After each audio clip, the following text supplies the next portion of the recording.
Good morning, everybody, and thanks again to everybody who's been able to attend this webinar. This is our fourth webinar, Dataworks. It's titled today, How the DPO role can be more effective beyond the audit. The good thing about this is that we have insights from DPOs across Africa and also from a European perspective.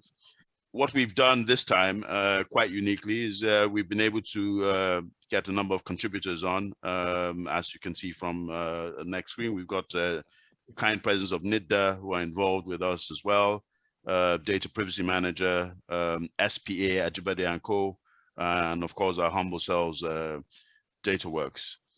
In terms of our panelists today, may I say, we have an exciting lineup. Four panelists, including DPOs from different spheres of life and different sectors. But before I go on, the whole context of the DPO role. Now, many of us, even 5 years ago, were not conversant with what a DPO did. We didn't even know the role existed. We didn't understand what our data was about.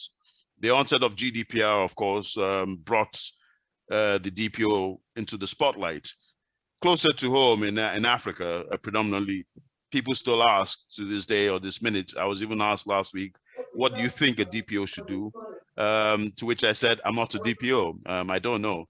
I have had discussions with other DPOs and asked them, what do they do from day to day? And that's always been a challenge. Some people think they're sleuths or like detectives behind the scenes.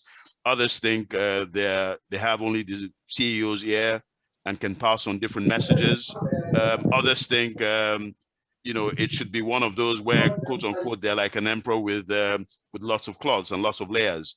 But it is more complex than that. And the beauty about it is that we won't need to have all those questions to mind without answers. They will be answered for us today. So if I may go on to our distinguished panelists today, I'll introduce them very quickly.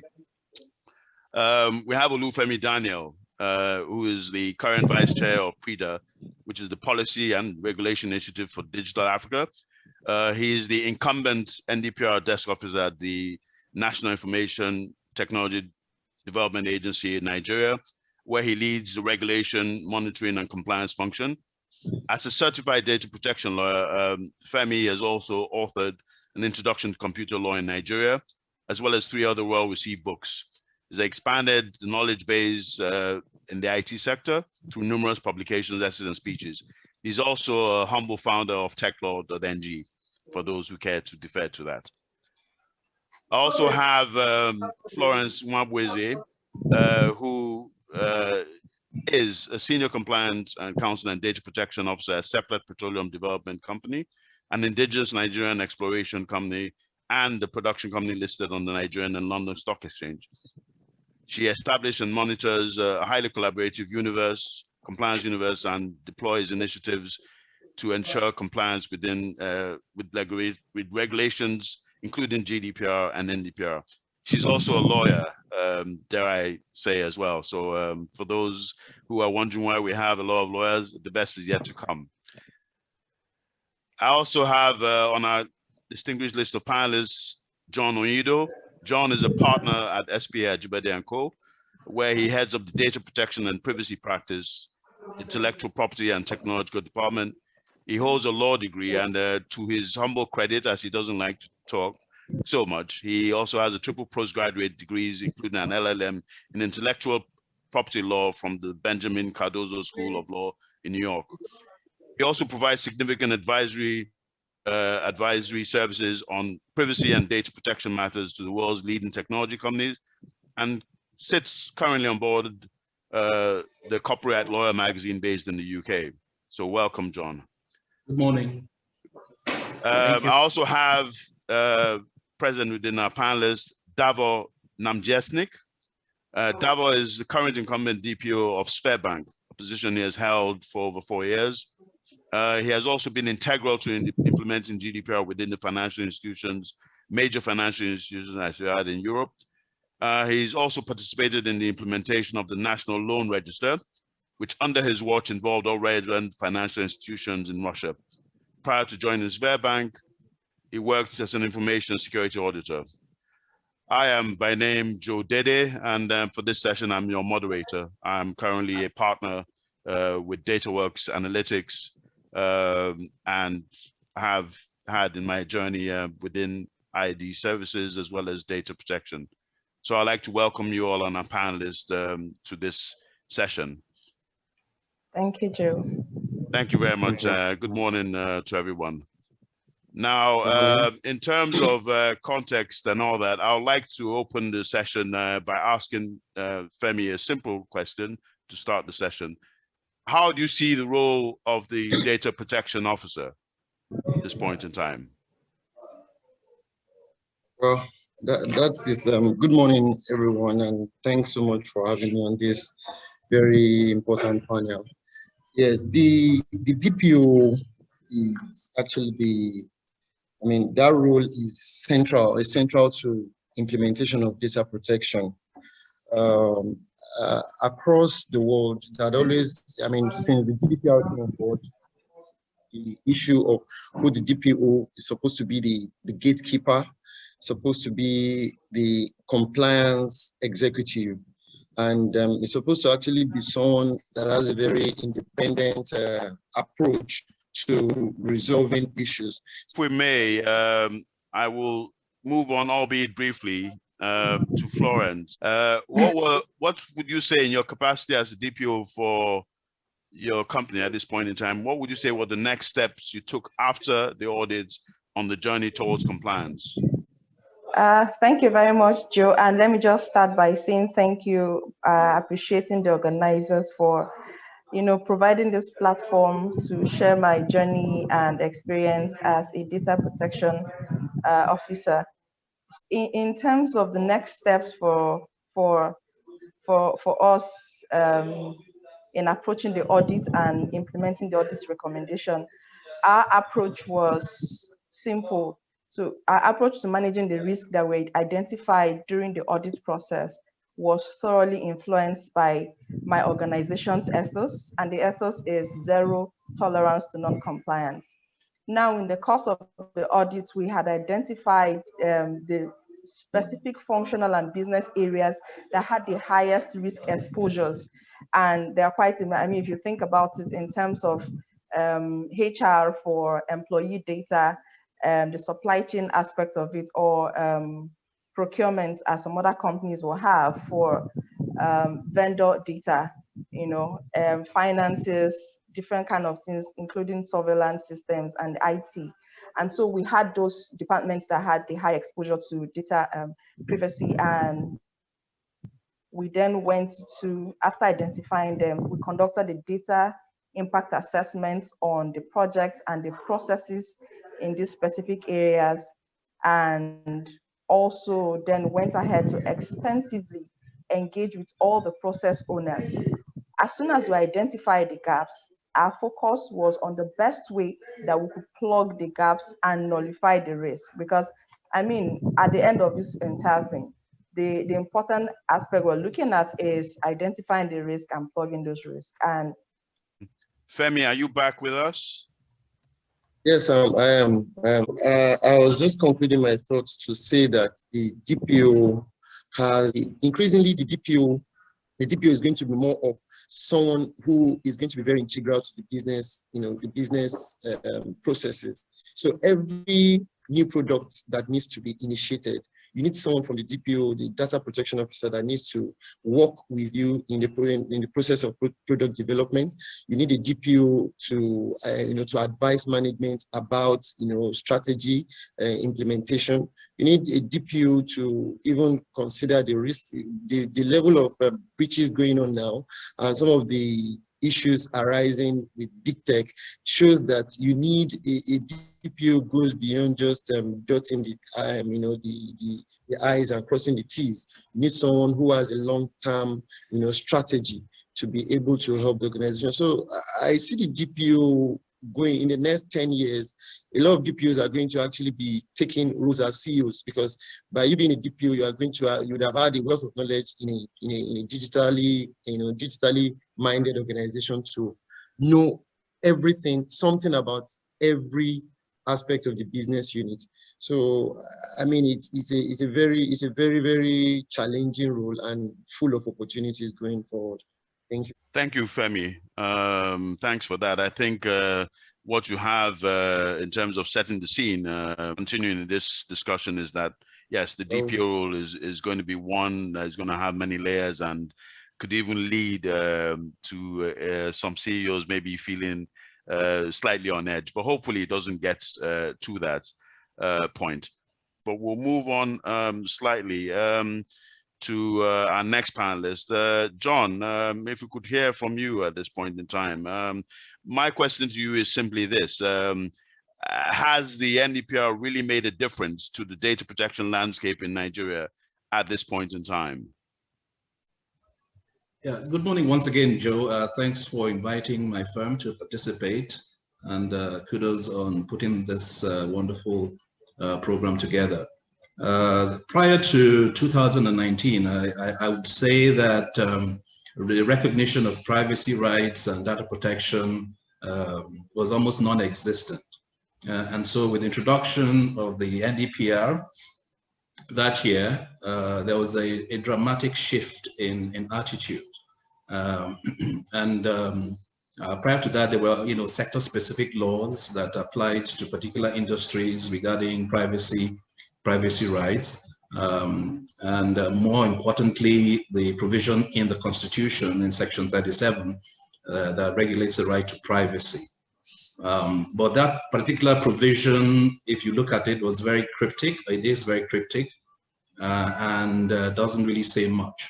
So the benefit of the NDPR was to flesh out that particular provision into its component units, and then give the citizens and corporate entities a clear view of what privacy rights entails and the need to protect privacy, personal data of citizens. So the NDPR also implements I think the first pillar of the national digital economy policy and strategy of the federal government, which deals with developmental regulation. And so the NDPR is a very important component of the federal government's drive to unlock the digital economy for the benefit of the country. If you look at the report submitted by NIDA for 2019 and 2020, you would see the remarkable achievements of NIDA through the implementation of the NDPR. In terms of enforcement, approximately 635 audit reports filed from various sectors, 13 sectors of the economy, with the financial sector, services sector leading the pack. The implementation process of the NDPR has also generated significant revenue for the federal government in excess of 12 million naira within a very short period. Jobs have been created, looking also at the data supplied by NIDA, over 2,600 new job roles have been created, 790 cases addressed and resolved. So the NDPR has been very, very important in increasing the awareness of the citizens regarding privacy rights, regarding the need to protect data, recognizing the importance of data management and the benefits inherent in that particular regulation. Thank you very much for that. And I say, I'll come back to you as well, because there's another viewpoint I want to touch on with yourself, but the initial stats that you provided, they're also very interesting. So I'll definitely be coming back to you with some more insights. Davo, if I may defer to you at this point, I have a slightly two-pronged question for you. So you might see yourself answering to it. But my first question to you is this: what is your advice to your Nigerian contemporaries or African contemporaries as a whole on how to introduce a culture of data protection within their organizations? And then secondly, what's your advice on how to secure a budget for NDPR compliance, because budgets, as you know, can sometimes be squeezed or tightened within most companies. Thank you. Okay, just want to say hello to everyone and thank you for inviting me on this conference. So actually, let's start with your first question. What is advice to your colleagues for introducing a culture of data protection within the organization? So basically, it become clear that data privacy is imperative for any organization that collects or uses personal data. And let's face it, that's pretty much every organization. For certainly, creating data protection culture is presenting a big challenge.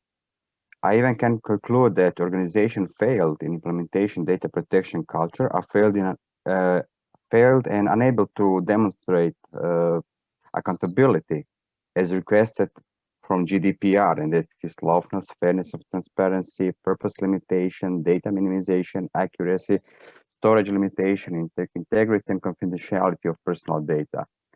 But developing this culture significantly helps to organization and of course to data protection officer to achieve organization goals when we are speaking about alignment with data protection law. So if we speak about methods to achieve and increase the protection privacy culture, primary organization needs to first have established some data protection policy. But let's face it, this is just the top. This is the top of the iceberg. I will share with you some examples which actually I use in promoting data culture inside of our organization. One of the most and important things is to make familiar all the employees process personal data about risk which can happen if we lost confidentiality, integrity, or the availability of personal data. The best way to achieve this is through the awareness training, which are specifically created for certain area because there is no one-fit-all training. And then we need to speak about data protection. Some of the examples of increasing culture inside of the organization should be, first of all, top management. So you need to have strong support from your top management because getting the leadership on board is an imperative. Second of all, it's as we did is include the key people inside the organization and on the organization unit to be promoter of data protection culture inside of their organization units. And also for the new employees, every time when someone new joins to the company, it's very important to introduce him with data protection concept and concerns. And it's much easier to shape the new people than sometimes the people who are already for certain years inside of some organization and then used to do things on certain way. So promoting data culture is all on awareness and sending important messages to all employees concerning to data protection, but it should be through the real life examples and pointing the all negative effect in the case of losing this confidentiality, integrity, and availability of personal data. So to conclude, awareness is the best way to achieve this objective. And now I will try to answer your second question about budget for compliance. So despite of the organization, data processing is more or less part of every business processes. One of things that every DPO should have is some kind of tool which will help him to achieve this organization goals in the way of compliance with the data protection regulation. Actually, this tool which help him to have better overview over the organization processing activities. Let's face it, if you don't have overview over all processing activities inside of your organization, you are going to be unable to manage it. So definitely first step is to enable to DPOs some of these tools which help you in achieving your these everyday activities, especially in the yes. So actually you need to have some kind of tool which help you to monitor and to be familiar for all activities of data processing. Thank you very much, Davo. That's quite insightful. I think obviously I'm sure some of those steps are also being carried out with by African DPOs and also within the context of the companies dealing with. But sometimes there are some barriers within certain companies, and this sometimes gives room for the need to sort of revisit some of these things again and sort of reapply them. So thank you for that generous insight, and I'm sure we'll be coming back to you in due course. I also wanted to mention to our attendees that we'll be running a number of polls after during the course of this session. There are two polls, the first of which will commence after John has given us a brief insight on from this next set of questions I'm going to ask. My second question, and I did say I was going to come back to you, John, was in the context of where we left off. What would you say would what would be your advice to organizations that are yet to commence the NDPR journey? Thank you. Yes, thank you. I would say the sooner they get their act together, the better. When the NIDA was set up and the NDPR was introduced, the regulator embarked on enforcement of that particular instrument with vigor, but that effort was stalled with the pandemic last year. And so if you look at the enforcement report recently released, you see that NITDA has gone back to enforcement, strict enforcement. And without waving a big stick over anybody, you wouldn't want to be at the receiving end of the enforcement efforts of the NITDA. So I'd encourage you to get your act together and start implementing the processes and putting the infrastructure in place for compliance. There are stiff penalties that are provided for in the NDPR, and apart from corporate liability, there's individual liability for the officers themselves. So the individual officers, if they are found to have contributed to the infraction, could be held personally liable in the individual capacities. Some of them who belong to regulatory bodies, like I belong, for instance, to the NBA, I could be proceeded against through the legal practitioners disciplinary committee. So you wouldn't want to lose your practice license because of non-adherence to the provisions of the NDPR. And also, infraction of the NDPR constitutes an offense under the enabling law of the NITDA, the NITDA Act of 2007, and may constitute a criminal offense. And so the stigma of a criminal conviction is something you'd want to avoid. But most importantly is the corporate image of the firm. I practice intellectual property and I deal with trademarks and branding on a regular basis. You wouldn't want to put your corporate image at jeopardy or at risk. And so non-compliance is something you want to be wary of, because your consumers, your clients, those who patronize your services would want to stay away from you if you abuse their data, their personal data, and if you take liberties with their rights and their dignity as individuals. So you want to protect the image of your corporate entity, and then you also want to avoid civil liability, because under Section 37 of the Constitution, the individual whose rights have been infringed can proceed against you also for civil liability at the Federal High Court in Lagos. These are just some of the consequences you want to avoid as a corporate entity going forward. And the sooner you start, the better. Thank you. Thank you very much, John. That's food for thought, I think, for some of us or some people who maybe take some of these things for granted, and when they read or hear about certain things on various platforms and in the papers, they start to wonder whether these engines work. I think, as you quite rightly elaborated on, the things that will become more apparent once the enforcement becomes more ramped up. And obviously once, unfortunately, there are cases that are brought to the forefront, because how can enforcement or as a consequence of breaches be seen to be working if there aren't any actual culprits?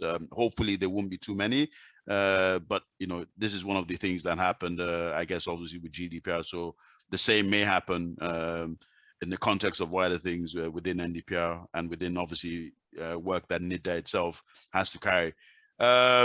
You're about to see, for the attendees, you're about to see our first poll, which will be popping up on the screen very shortly. Do please provide your contribution and obviously an answer. And it's always good to have these things, because they do provide an index or an indices for how certain things are working. So we hope you find them interesting. You know, it's going to pop up very shortly. So please do provide some context. Like I said earlier, I do believe we have Florence back now, and obviously we've got Femi with us. So we'll be moving on to both of them kindly once you've completed. If I may also add on to this, I think the role of the DPO is always going to have its challenges, regardless of which terrain they're in. So be it in Europe, or be it in Africa, or be it in specific countries. I think what will happen naturally is that as time goes on, the DPO role will continue to gain more prominence. And I think, as some of our panelists have already touched on, there may be even a time when the de facto DPO becomes a CEO. However, that will provide its own questions and answers to those observers who may be looking at things a little bit more forensically. So we move on to the next part of the segment. Okay, from initial observations with regards to polling, the question was simply this: what is NDPR? Obviously, majority of our respondents answered it's a Nigerian regulation that aims to standardize the governance of personal information, particularly in terms of the security and protection of personal data. So thank you for those who responded. So if I may move on to the next phase of our segment. Okay, Florence, are you with us? Yes, I'm here. If I could, I know we didn't get the chance to go through all your questions, but if I may move on, within the context of the NDPR, what has been your journey into data protection? And as a second pointer, how have you prepared and equipped yourself to ensure that you're able to deliver on your responsibilities as a data protection officer? Okay, so just to say, it's been an interesting journey. Taking up the role of the DPO, it came at a time when I was really inundated with work. And so personally, I doubted the capacity to take on additional work, especially when you consider the extent and magnitude of the regulation. And it was uncharted territory. It was a new space to be in, you know. But luckily for us, we are a dual listed company in Seplat, and because of our dual listing, we have also had to comply with the Gdpr, and the Gdpr came out the year before. So between 2018 and 19, when the NDPR came out, we had started putting some groundwork that will help us comply. So that kind of eased the way a bit. Now, one thing you will know with being a DPO is that there's a lot of pressure. Everybody expects you to know everything, asking, oh, you're the DPO to know everything. And with that external, but to try and develop you. Fortunately for us, my organization has a well-developed development program aimed at closing such gaps. You know, so personally on that journey, the journey of being a DPO, I must commend the DPCOs. They were really helpful, and they came through with expert advice when required. And you can't be a data protection officer without, you know, holding on to your data Bible, if I may say so. And so the NDPR and the GDPR for me became the privacy Bible. So aside from reading the text, you need to understand how it fits into what your organization does. That way you're dealing with, you're not going to try to implement a one-size-fits-all cap for every part of the organization. Okay, Femi, are you Yes, I'm close here. by? What kind of advice would you offer a DPO in preparation for a data breach? That's the first question. And leading on from there, how should a DPO handle data breach if and when it does occur? So every DPO needs to have a plan in place, because whether today or sometime in the future, a breach would likely happen. So the first thing I would suggest to any DPO is, number one, there needs to be a breach remediation plan. What would happen when there is a breach? And you do that by actually writing down your processes and actions you would take in the case of a particular breach. And part of it would be that, who do you need to contact? Who are the people that needs to know about it? An incident or a breach. An incident may just be a potential breach which did not really crystallize. But when you are sure that this has actually led to the exposure of data, who do you need to talk to? Thank you very much. Insightful and brief, again, as always, Femi. So I hope our attendees have been able to gain a perspective of the kind of challenges that you face. If I may move on, Davo, and again, I always get you in the middle of these two-pronged questions. But the first part of my question is, what would you say were the daily tasks expected of a data protection officer? And leading on from that, how would you, as a data protection officer, use technology to be more effective in your role as a data protection officer? Thank you. Okay, thank you for the questions. Oh, okay. How to describe one day? It's very hard to describe one day. It's not, especially in 3 minutes. Yes, and because it's not every day the same, but usually most of the time you get this service access request and you need to resolve it. And monitoring of compliance of processing activities, of course. There is data register, which you need to overview, and with all its processing activities which are inside. So if we are speaking about responsibility, so let's go to speak about these some 6 general sections. We have operational function, monitoring of compliance function, advisory function, cooperation with and consultation with data protection authority, handling data subject request, and information and raising awareness. These all are responsibilities which data protection officer must handle. So let me little speak about this first organizational function. And inside of this domain, we can put, so creating this data register, which obligatory by, I will speak about general data protection regulation because I'm from Europe and I'm more familiar with this regulation. So it's creating this data register of personal data processing operation, review the personal data processing operation, assessing the risk posed by the personal data processing operation, and on the end dealing with the operation that are likely to result in a high risk. So the mention above, it's very important. This part I'm going to actually try to explain how to use technique, because if you want to monitor some data processing activities and to see they are compliant with data protection regulation, you need to have some tool, and this tool is going to give you all proper information about which organization unit process what kind of data for which purpose, based on which legal ground, what is the source, how do they get this personal data, what is the output, and we are going to store this, where they are going to store this personal data. So it's very important to have some tool or which is going to help you to overview all these activities. I'm just going to mention from the bank perspective. For example, inside of the bank, we have about 300 processing activities. So this is a lot of data processing activities they are regularly and on daily basis. So it would be impossible for me to track and to know all of them if I do not use some technique or tool or application which is going to help me with this.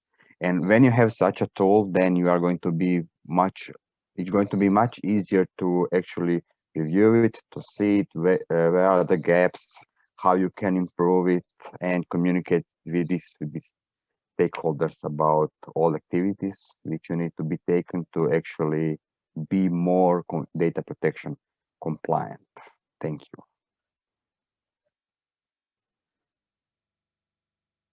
Friends, I think that is very insightful. Thanks, Davo. I think, yes, in the brief time allotted, I know maybe given a different environment or with a workshop, maybe it will be one of those where we'll need to think about, where you can obviously get the chance to expatiate more on some of the tools, and if there are any tricks. I don't believe there are any tricks of the trade. I think it's a case of just hard graft and endeavor, but as you've quite succinctly alluded to, it's just one of those things that are part and parcel of the whole process.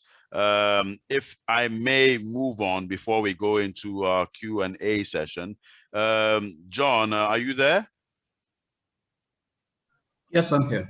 Okay, I wanted to ask you very briefly. Well, I'm sure it's a brief answer, but I don't know. What does the future really hold for data protection in Nigeria? Not that I'm asking you to come to use a crystal ball, but from your own insights and what you've been exposed to. Thank you. I think the future looks bright, but it all depends on how we manage and continue to implement what NIDA has done and achieved so far. Of course, there are certain bottlenecks, there are certain inhibitions that they are confronting, lack of resources, lack of adequate personnel, lack of wide enforcement powers. Some of these are going to be addressed in the proposed data protection bill that is still pending with the Legislative House. The establishment of a data protection commission proposed under that legislation is something that everybody is looking forward to also. But the important thing is to be able to utilize and enhance what has been achieved so far. So you don't want to throw away the baby with the bathwater. There's a lot has been accomplished so far, and we hope that the future commission will take advantage of all that's been accomplished.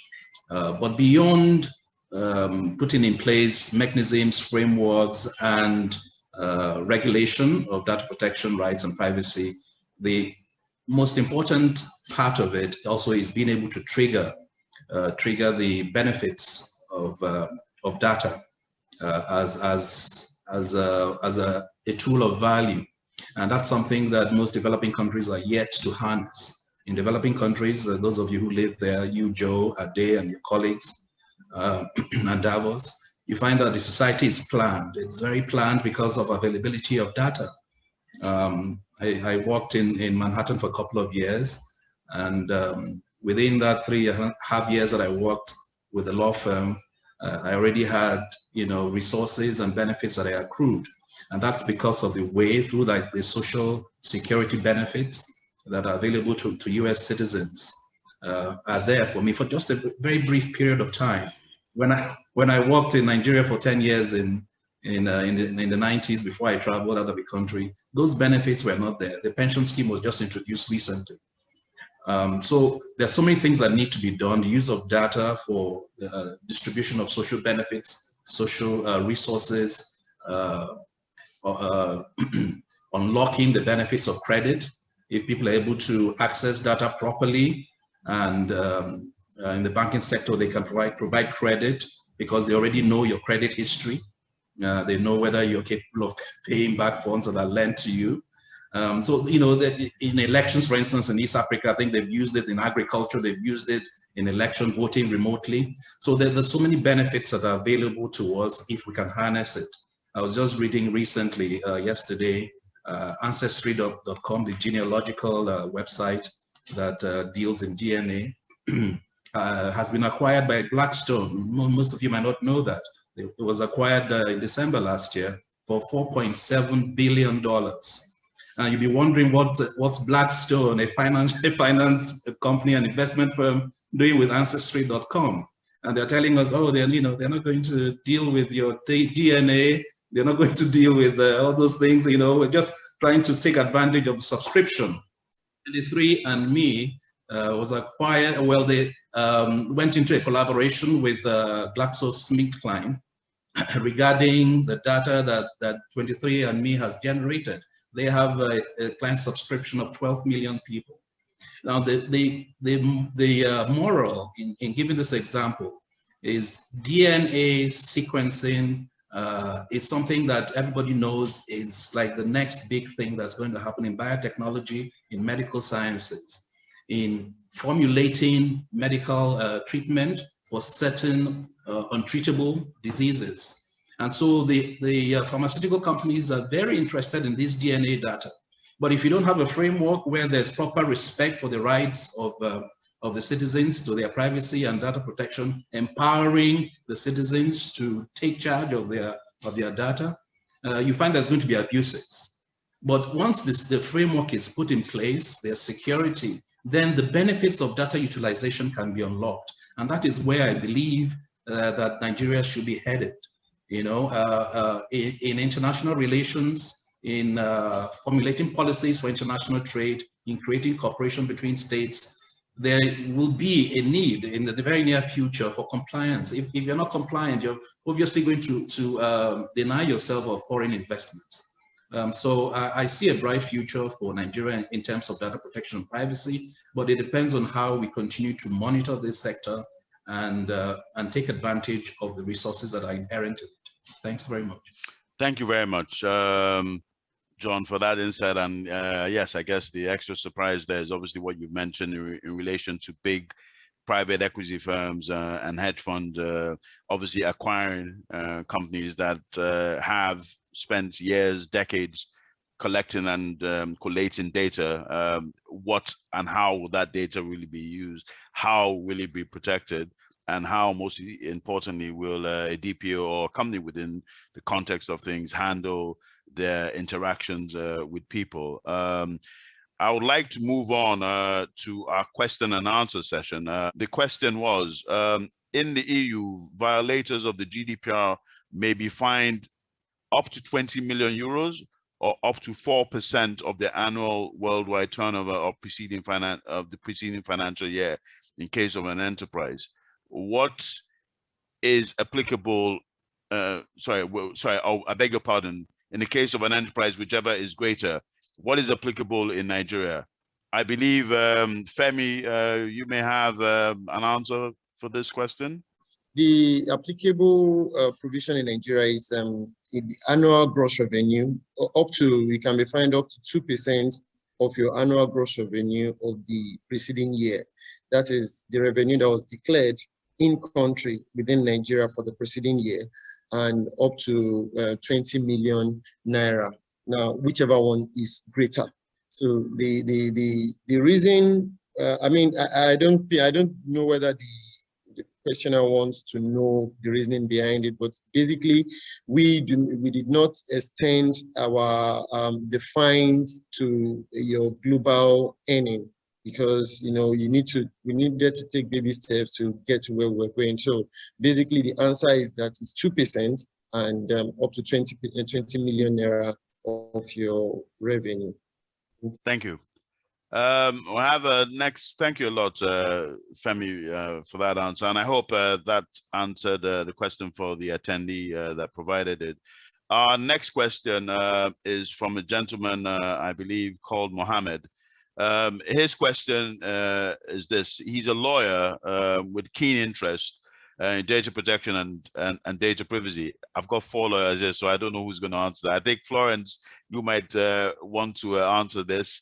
I would like to know any organizations offering a certification or qualification courses in becoming a DPO. Florence, either Florence, John, or Davo. Florence, you first. If you could shed briefly any insight on that question. Thank you. Okay, thank you very much, Joe. And hopefully my network won't throw me out again. So I think that I will let John throw more light on that in terms of organizations offering certification courses. I know there are a couple of them, but I haven't taken advantage of any yet. I'm still in the space where I've taken advantage of everything coming up from the ICO, from NITDA, and they have lots of really beautiful initiatives. I don't know, John or Femi might throw more light on those aspects. Thank you. Thank you, Florence. Yeah, as a DPCO, I think we're authorized to train under the implementation framework. We're authorized to train DPOs and members of corporate entities that require specialized training. I know also that NITDA itself also organizes such trainings, and they also issue certifications. I stand to be corrected, Mr. Daniel. But as a DPCO, we are authorized to train, and for attending our training courses, we can give you a certification. Thank you. Can I just quickly, Joe, can I just say? Yes, of course you may, Femi. Thank you. So NITDA provides awareness, general awareness. Our advice, the agency, is to refrain from competing with our licensees. So we do not really, except there is an arrangement that is, with a DPCO, we try not to be the sole trainers, because we have a lot of people that we have licensed. So John is correct in the sense that DPCOs are licensed to train, but there is also what NITDA is working on now. We want to standardize the curriculum for training. So everyone can be trained by anybody, but based on a particular curriculum, but there will be a standard setting institution outside of NITDA. That's the proposition we're making. I think I'm just giving a scoop of what is in the offering, is that we're going to have a standard setting institution outside of NITDA that would, of course, be accredited by NITDA in having met certain criteria, and the curriculum will be developed with all the DPCOs in agreement, and some other key stakeholders, like some key DPOs with experience and all that will be. And so any certificate that is being issued would be one that we can say it applies to everybody, and there's a big minimum benchmark that will be put in place. So that is actually in the offering, and I'm hoping that before the end of the year, we would have been able to turn the corner in this. And I really see that as going to really bolster Nigeria's rating in terms of knowledge of data protection, because we would also be looking at a few African countries, because we want to position ourselves as the data protection country for Africa. So our DPOs can actually be able to be DPOs for 4 or 5 countries or all over Africa. That's where we want to be, and that's what we're working towards. Thank you. Thank you, Femi. It'd be interesting to see where some of those developments and initiatives continue to gather momentum, and see how they spread in and around Africa. This question is for Davo. I have this from somebody called Okwe. Thank you for that question, Okwe. It says, and this to Davo, how do you balance your DPO responsibility to protect private data with regulatory and government interest in data collection? In particular, what do you do if an authority requests for wide, imprecise data that suggests phishing for data, but which the authority categorizes as relevant to investigations? This is for Davo. Davo, are you still with us? Yes, I'm here. So concerning this question, I will try to explain, but in the context of GDPR. So GDPR has 6 legal bases, and he says that everyone has right to privacy, but this is not mandatory. Why? Because if your local law give you that you need to do or reveal some personal information to help in some investigation, to government, to the authority, then you need to provide this information to them. What is important for every processing activity, and in this case, it will be reveal information to the government or the public agency or something like that, that this needs to be defined inside of the law or the act. This is very important to distinguish. GDPR is as a framework. I believe also in your regulation, which tackle with data privacy, it is framework. But sometimes the answer, do I have or how do I will process the personal data? I need to seek in some other acts or something like that. That's very important to notice, because GDPR do not prohibit anything. It just gives you the framework and answer. You need to look in some other act. Thanks for that, Davo, and thanks for the clarification. And I hope that provided an answer to your question. So thanks for that question again. This question is from Taufik. I'm also cognizant. I'm also looking at time very closely, but I think we do have room for a couple of other questions. Taufik's question is rather straightforward. What is the qualification of the DPO in the EU and in Nigeria? So probably, Davo, you might want to share very, very briefly what that is, and I'll obviously put the same question again to Femi in case there's a difference in terms of school of thought. Thank you. Okay, so qualification for data protection officer in Europe.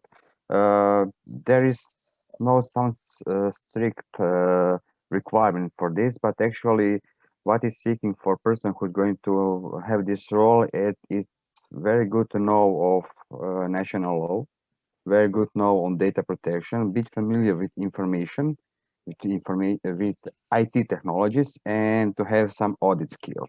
They are general and it's prescribed with this W25 working guideline, which actually more explain the things about some certain area, and especially in this case about data protection.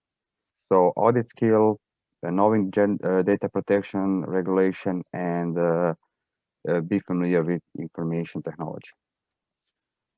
Thank you, Davo. Florence, if you'd like to shed some light on the second aspect of it, please, since we haven't heard too much from you. Thank you, Florence. Thank you, Joe. So, I mean, this is the qualification for a DPO is one of those places where there's a bit of difference between the NDPR and the GDPR. So if you see, the NDPR just requires every controller to appoint a DPO, but it doesn't specify any requirements.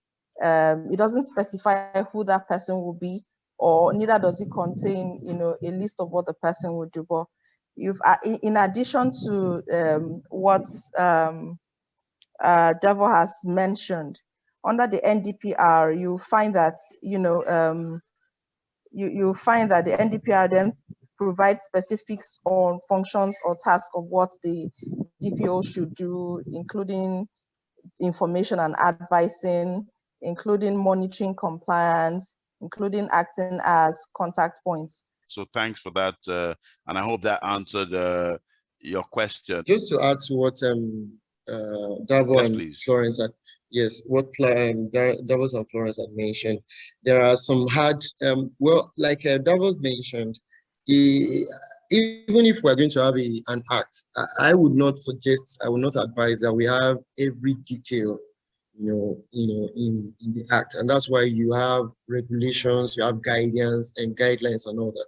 Even the GDPR, there have been close to about 16 guidelines that have been issued since between 2018 and 2019, and it's still going. So, but just to help those, to help each and every one of us, aside from the issues about a bit of knowledge of IT, law, and regulation, you also need knowledge generally. A DPO needs to be a very widely, knowledgeable person. Then you need to have passion for the job, because starting off with the role, it looks very, uncharted, but you need passion to be able to stay on and continue to a point you can start getting results. Then a DPO needs to be impartial. You need to be someone that, because business units would come to you with different propositions. And don't forget that these business units, they have a budget, or they have an expectation that they need to meet. But your decisions and your judgments needs to be consistent over time. If you say to business unit A, you cannot launch this product or in this particular way because there is this risk that is going to outweigh our benefit, you must be consistent in that also for business unit B and C and D. That impartiality is very important so that you can be able to gain a respect among your colleagues. Then there's also need for leadership skills. A DPO needs to be able to relate with both the younger staff and the elder, the management in such a way that you must have leadership skill. It's very critical because you'll be giving a lot of talks, you'll be giving a lot of advice and all that. And then networking is also critical because it is not just about knowing what to do, but you also need to be able to get the right support. Thank you, Femi. And leading on to that, I'm going to put you in the spot again. So apologies in advance.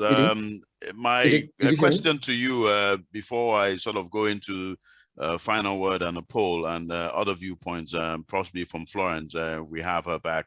NIDA recently extended the deadline for filing an NDPR report from the 15th of March to 30th of June. From our experience, a huge number of organizations are yet to start because they think NIDA wouldn't be enforcing anytime soon. Why should organizations take the filing deadline serious if there is no enforcement? Could you shed some more light on that, Femi? Yeah, so what I first tell people is that data protection and any regulatory framework needs maturation. Now, if talking about enforcement in Nigeria, I'll tell you that where enforcement is kicking off. We have 2020, we issued a fine against a government, a tax agency in Nigeria. 2021, we have issued a fine against a fintech. 2 weeks ago, we were in a top-tier bank to investigate an alleged breach. And we are also investigating currently about 7 different investigations. A loan company is being investigated. And many of these things are advanced stages. And I can assure you that before the end of the year, we'll have nothing less than 2 more announcements about issues about fine coming up on certain breaches. But we need to be very careful. We need to be very thoughtful about what we are doing as regulators. The issue, if people are waiting just for, because I'm not getting a fine, I'm not going to comply. What I'll just tell those people is that what is going to come upon you is even worse than a fine. Fine, we as government, we want businesses to continue. We want people to, we don't want jobs to be lost. But there are people who are coming into Nigeria now. By the virtue of what I do, we have a moderate knowledge of what is going on. People are coming into Nigeria just to look for breaches. And don't forget that every law in Nigeria, there is also the civil, almost every law has a civil right component. So if you breach my data, I don't need to wait for NIDA to take you to court. I don't need to wait for police to take you, to task. I can actually take you to court. And the truth of the matter is that immediately we have 2 or 3 major class actions or decisions about data breaches. It's going to open up a wide door for people to, against a lot of companies. So what do I stand to lose if I comply? And so the issue is not about whether there is enforcement going on, but the enforcement is even about the integrity of your business, the integrity of your name. And don't also forget that last year we started something novel. We have been listing organizations that submitted their audit filing. This year, I'm very happy to say that we have far more than what we did last year. We've already crossed that number and we are heading to a record this year. It's going to continue growing. But imagine that your company is doing due diligence on companies in Nigeria And just because you did not file your audit report, you lost a multi-billion naira valuation because you did not do what you're supposed to do. You could have done it with 2 million, 3 million, 5 million, but you refused to do it, and then you lost so much money. So it doesn't, for me, it doesn't make any business sense for any business to say, I am not going to comply because somebody is not taking, stick and guns running after me. So I mean, that to me, if I were a DPO, I would rather comply than wait for the effect of non-compliance, because we're in a global environment. If you're not complying with the NDPR, you're going to comply with other regulations which are more onerous, which are more tasking. So, I mean, the choice is ours, and I think the choice should be clear to everyone. Thank you. Well, thank you for that, Femi. Sort of before I go on to that, I would obviously just like to say that it's good to hear that NIDA will not merely be a traffic policeman. I think the issues of enforcement and breaches and enforcement is pretty much going to be one that will be prevailing in an environment. I think as a lot of entities do enter into Nigeria or parts of Africa and want to do business that have cross-border relationships where there's the need for a multinational presence and movement of data in parallel, yes, there will be a need for there to be tighter regulation. And I'm sure with NIDA under the spotlight and it's gaining more prominence with a lot of what it's providing out there in terms of policy and information to other people that will take advantage of it. However, there is a need for us to be aware of threat actors and other stakeholders who are acting in a nefarious capacity to undermine anywhere they can access and take advantage of data. There's so many cases, both globally, both in Europe and probably that will rear their head, obviously, with Africa. A lot have gone unreported. I think as at the last time I took a spot check, on paper, there had been 600,000 breaches between this time last year and current date, and of course there's been a lot of enforcement and obviously class action suits still ongoing as well that have been brought to prominence. In terms of the role of the DPO within the wider context of things, look, there will always be a need for DPOs and their DPCOs as well to ensure that they're well up to speed and benefit from as much training and insights that can be brought out there. I don't think there is an answer or a simple formula for what approach should be taken. I think it's a case of, look, if you're passionate about the role, if you're ready to be committed and ready to stay the course of the journey, because it's not a 5-minute rule, it's not a 5-minute answer, 5 months, unfortunately, or 5 weeks, or even 5 years, it might be longer. You have to be committed to the role. You have to be ready to show some professionalism, as our esteemed DPOs have shown today, including Femi. You have to just be resilient and be able to stand the test of time.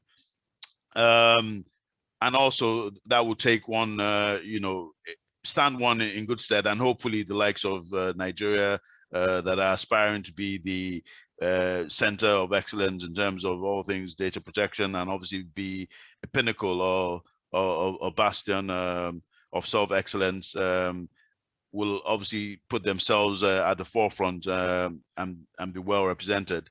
As we move on to sort of finish this session, the question is what is this biggest NDPR challenge faced by your organization?